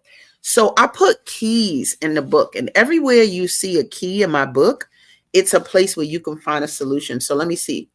It says, by one of these keys, it says, our children need support and encouragement for their ideas, right? They need us to listen to their views. They need freedom to make good choices. And then it says, let them lead and we follow with an awareness of what they are getting into. Let them lead, baby, right? And then there's another one here, another key that says, being aware of what we say to or around children can help shape who they become and how they act, right? And so that thinking about what you say, I'm sure I'm guilty of that because I using profanity. Oh Lord, me using profanity. So when I first heard my daughter say a curse word, I was like, patience. And she was like, I know you're a terrible mom. I was like, oh God. Ah. Or like she saw me holding some kids accountable on the bus because they were on the bus cursing in public out. Just, and so I went to them and just whatever I said to them, it got them to stop cursing, right? So cool. So when I went to go take my seat next to my daughter on the bus, she was like maybe 6, right? She gonna say to me, she looked at me, she said, you're a hypocrite. I said, what? She said, you're a hypocrite. You curse all the time. And I was like, oh God. So see, I'm giving that example is because they just going to soak it up.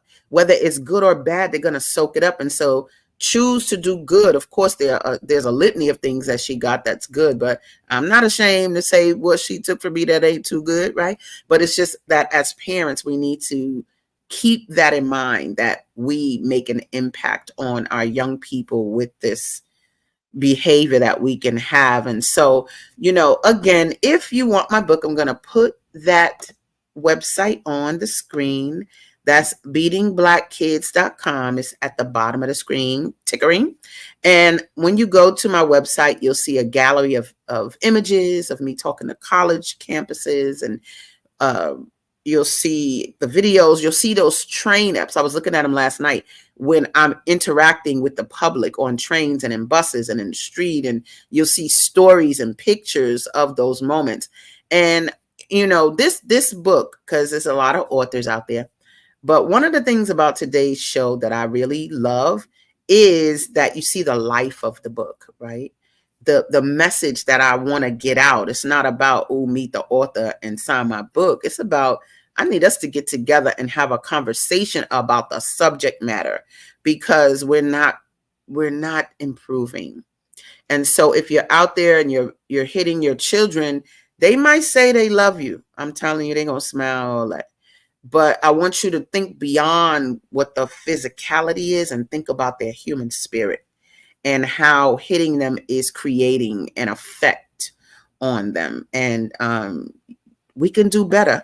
So we're almost out of here. We got maybe 6 minutes left. But Brother Baba Kwame Sunhorse is on the line. Brother, if you want to speak, let me know, and welcome to the show today. Maybe he does not want to speak. Sometimes people call in unnecessarily. No, I was on mute. Oh, no problem. And, I came in a little late. And it's very important what you're sharing and how we direct our children, because they come with a purpose.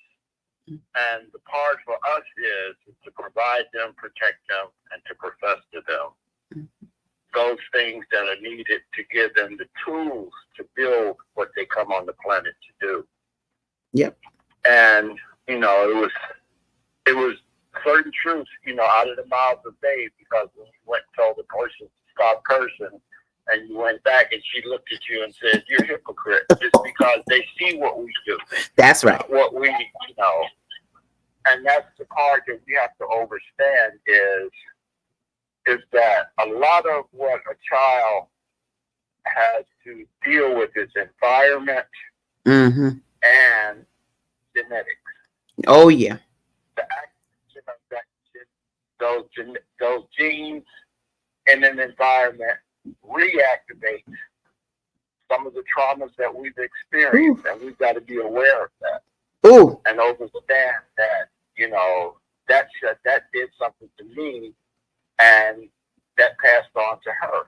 Yes. And that's what we call with the epigenetics. And then the other part is getting them to connect with nature and not just the environment of an urban area being banned from Mother Earth. Yes. They have to know they have two mothers. They have two mothers. Mm-hmm. Mother Earth, which we all have, and then the mother that you grew in. Yes. And so it's understanding how to cultivate that seed that grew within you. And now that it's on the earth, it's just as a plant comes up from the earth. You have to nurture it, water it, and direct it, and give it the right nutrients to grow into the tree of life that's going to be the next generation. That's right. That's right. Absolutely. Brother, you always have such great wisdom to share with us. And I value what you bring to the table, because we need to show that, it's people out here with this mindset of growth and development and a paradigm shift, if you will. And that's what today's show was really about for me, was to make sure that we can hear what some of the philosophy is that backs the book. The book is strong. Get it at beatingblackkids.com. It's right there. I'll sign it and all of that. But the main thing is that I want this issue to be addressed so that we can handle it well. Yes, brother, go ahead. And there's another part that we have to start looking at too with our children. And, I know they're younger grandparents these days, but having the time to experience that grandmother and that grandfather in their life, to get the energy of who was the person that raised her, Sure. who was the person that raised him, Sure. and being able to see how you got to be who you are to them by seeing who gave you what you are giving them. That's right. That's right. So important, because I'm going to tell y'all right now, one of the things I find is that grandparents actually have stronger relationships with the children. Not only stronger relationships, but a lot of times they are less violent, because they've learned over time, when you're actually striking the child that you love and you are causing them pain, there's not a joy that comes from that. There's another thing, and you justify it in your mind, but there's no joy that comes from that. And so the main thing is to foster good relationships so that there's a balance in the home. We need balance and comfort, solace, sanity. We need those things in our home. And yes, you do want to foster good relationships with the grandparents, with an extended family. One thing I'll say is, if you have a viewpoint, parents, please, if you are into parenting without violence, be firm in that. There's a definition we have of power in Scientology, and it is the ability to hold your position in space and time, right? Hold your position on not hitting your children. They chose you. They didn't choose those grandparents. They chose you to come through. And so if you have the type of relationship where you're not using violence and not creating that in them, it is legitimate. And no one gets to question you on it. And so you can make it so that if they want to be interacting with your child, boom, they got to be bringing the power, bringing the sanity, and bringing the love. I want to thank y'all for being on today. Gathering of the Griots. This is Asada. Thank you for learning about my book. It's there on the bottom of the screen, but we are going to leave today with the special way we always do, with understanding the female solution and what it brings to the table. See you next Tuesday, guys. Peace.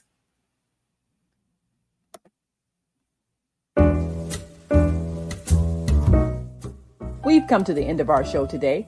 If you missed any broadcasts, go to our website for the audio and video archives at www.thefemalesolution.com. On behalf of our team of radio hosts, I'd like to thank all of you who participated in today's discussions. And to our global family joining us from all around the world, we say thank you. To our family in China, xie xie. India, Dhanyavad. Japan, arigato. Korea, kamsamnida. Russia, spasiba. Germany, danke. Poland, dziękuję. France, merci. Spain, gracias. Italy, grazie. Egypt, shukran. Ghana, madasi. Nigeria, eshe. South Africa, ngiabonga. Senegal, jareh. Kenya, asante. Israel, toda. Pakistan, shukriya. Afghanistan, tashakur. Saudi Arabia and Palestine, shukran. Assalamu alaikum wa rahmatullahi wa barakatuhu. Thank you, and may peace be upon you and the mercy of God and God's blessings.